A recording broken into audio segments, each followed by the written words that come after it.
really need more than one. Mm-hmm. In fact, if you could just grow like one pepper, you know, just one. You dry them and then they're good for a while. Yeah. Oh, now Bobby says I have Carolina Reaper mead too. Yeah, well. Oh dear God. Bobby, I love you, I do, and I'll drink any of your other meads, but that one you won't have to share with me.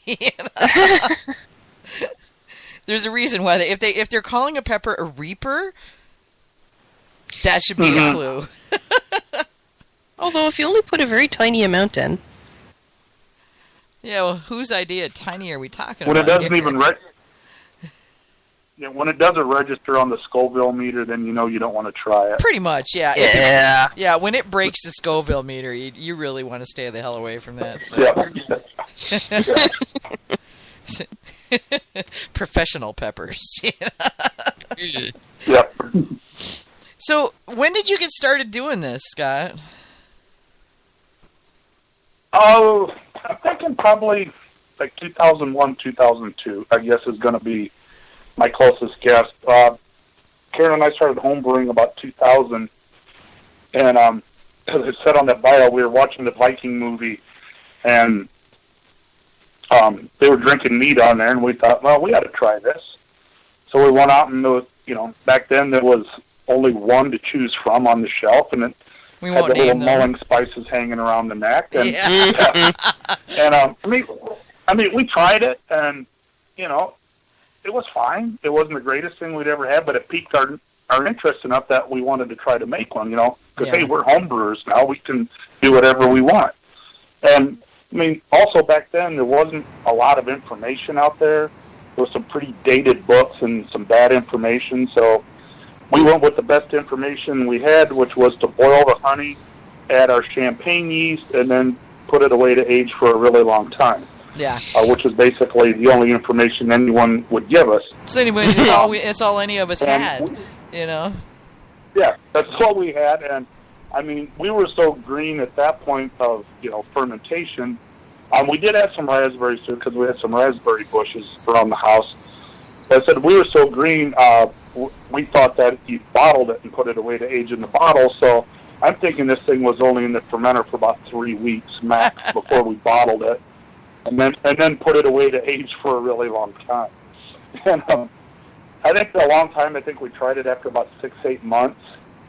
And it's probably a good thing we did, because we didn't have any bottle explosions. But when we opened the first bottle, it sprayed raspberry mead all over the ceiling. And it kept foaming and foaming and foaming. And by the time it got done, there was about a ½ inch of liquid on the bottom. But that ½ inch was still not too bad. So it kind of, we kept at it. It wasn't enough to scare us off. And shortly after that, Ken Schramm wrote his book, and, reading that book. And I've had numerous conversations with other mead makers, and we kind of classify meads as before Ken's book and after Ken's book. There's like a huge difference at that time. And at that point, meads got a lot better, started winning some medals. We started going out and meeting some of these other people, and it's just been downhill at 300 miles an hour ever since that. No looking back. Now instead of buying, the little jars of honey, buying buckets of honey, and, well, that's a good price. Maybe I should buy 2 buckets. And getting to that point. But, no, it's been great. I've met, incredible people, had a lot of fun, learned, way more than I ever would have thought was possible about it. And it's fun and aggravating to me now with, like, the Got Mead Facebook page and Meadmakers and some of those. It's great that there's information like that out there. It's aggravating to me that people think it's that easy, that all you have to do is post and find out everything you need to know. Now I'm going to make a great mead. Yeah. And, and I fully admit I'm in the crabby old man stage, and my tolerance get off my lawn. Pretty limited. Read the freaking book. Yeah. Well, don't you remember back in the early days of Got Mead, people would come on and want to be taught every little thing and have us hold their hands and everything, and we'd come right back with, okay. Read the newbie guide. Yeah, there wasn't a newbie guide. There wasn't a newbie guide then, but there was like a go read the post, do your homework, and then come back after you've actually giving it an effort, because if you're not going to give it an effort, we're sure as hell not going to give you an effort. Well, exactly. Here's the post you should start with. And oh, by the way, raisins are not nutrients. Ah! I think that might be Joe's fault. No, he never said they were nutrients in the recipe. He said add raisins. He didn't say they were nutrients. Raisins are great flavoring agents. I did a talk on them. Interesting flavors. Well, I add them for body because my background's from winemaking, and there are certain fruits just don't have enough on their own. Like I always added some to kiwi and pear. Like I always had raisins in my pear wine. You gave a talk, Scott, on raisins?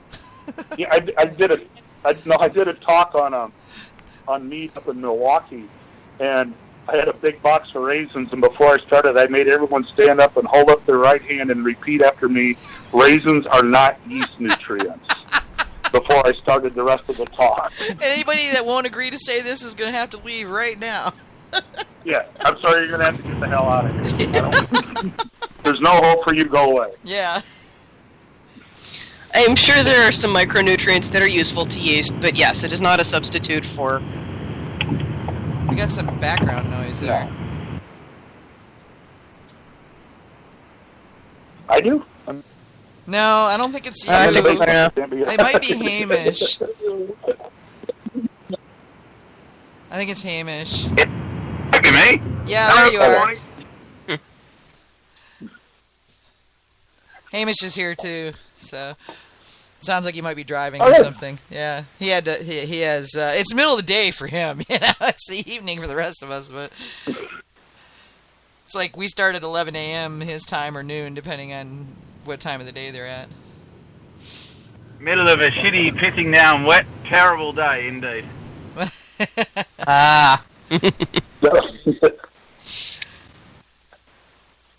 So yeah, the raisins are nutrients thing keeps popping back up, and yeah, I think even though Joe never said they were nutrients, that does feed into it. You know, that people think that because raisins are in that, they think that somehow that makes them nutrients, even though he never said that. And it's like, no, they're in there because he said to add oranges and raisins and some of these cloves, and these are flavoring agents, guys, you know. Honestly, I've forgotten the raisins a couple of times, and you really can't tell. You really can't. I mean, it's only a handful, like 25 raisins in a gallon. Yeah. Like I put a pound per gallon in my pear wine. I do a Sizer recipe. It's actually John Talkington's recipe where there's 2 pounds of raisins in that, and I'm surprised with all those nutrients it isn't fermented in about 45 minutes. You know, you would think, you know, if that was the case, shouldn't it go faster? That's a joke.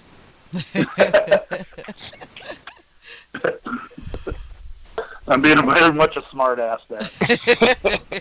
Join the club. You're good at deadpanning it. We're pretty much smart asses around here, so.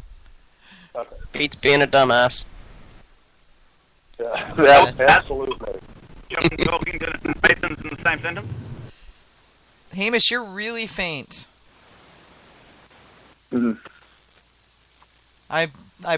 We caught like half of that. You're really, really faint.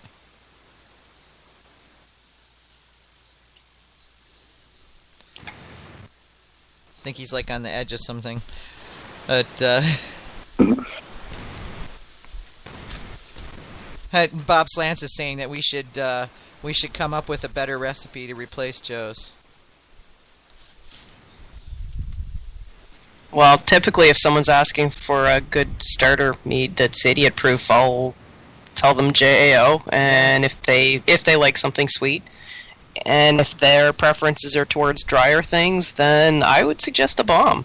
Well, JAO... It may not be a newbie recipe, but it's regimented. It tells you exactly what to do and when. Yeah, but if you can follow a fucking recipe, you can make mead. Well, yeah, exactly, and therein lies the rub. But because JAO and that's the thing, is not don't idiot fuck with the proof. recipe. Yeah, because idiots keep going, well, I changed like everything in it. I changed and I don't everything understand why except- it's different. Yeah, it's like If you do everything exactly according to the recipe, you will get something decent at the end. It may not be the best, but to be fair, I've used that as a base for a number of different variations, and one of them actually won a competition, so with bread yeast. I mean, the beginning recipes, like in Steve Piazza's book, too, are... Yes. I mean, they're easy to follow. There's a lot of big pictures in there. You don't even have to read that much. You can look, you pick most of it up on the pictures. Yeah. I mean, that's like anymore, I tell people I want to start making meat. I mean, my advice right now is first read Steve Piazza's book and then read Ken Schramm's. Yeah. I think Ken's is maybe a little more advanced. But both of those, you can buy both of those books for less than the price of honey for one batch of meat. Yeah, it'll protect your investment. You're going to save that much. Yeah, and you're going to save way more money, than what you spent by not screwing up honey, making bad meat. Mm-hmm.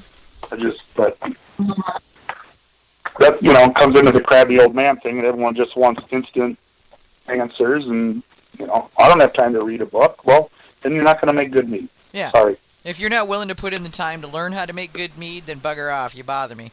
Right, yeah. Yeah. And you know what? Even just suggesting people use a wine kit to get used to the whole process is not a bad idea. Right. That's how I got my start, and, it gave me the opinion that, 5-gallon batch is really too big for me right now. How am I going to drink all of this? Yeah. Mm-hmm. And, oh my god, that's a lot of bottles. That's just crazy stuff. Yeah. Well, I've learned since, trouble but... with it. I just let my friends know I've got... I make a 5-gallon batch, and then my friends relieve me of all of it, and I never have any left for me. Okay. So. Well, this is why I've got a 15-gallon batch of apple mead downstairs. It's next on the list for bottling after the blackberry JAO. Yeah, 5-gallon doesn't last me very long either. Whenever I've made a 10-gallon or more batch, so I've always found that it's been crap. So it's very, very disappointing. I've lots of crap mead. So make 2 5-gallon batches. If you can get the 5-gallon right, but you can't get the 10-gallon right, do 2 5-gallons. Yeah. Well, yeah, it's a given though. If you make a 1-gallon test batch, it's going to be the best mead you've ever made. Then you're going to be kicking yourself because you only made 1 gallon of it. I think to me that's a given. I had that happen a couple times. So, I mean, my minimum batch now is 5 gallons. So we call that. I'm not going to have that happen to me again. So we call that Murphy's Law, the Schaar corollary. Yeah, there you go. The what? Okay, you know what Murphy's Law is, right? If anything can go wrong, it will go wrong, right? Apart from the fact that that's not Murphy's Law, but yeah, that's cool. We'll go with that. Well, that's what we call it here.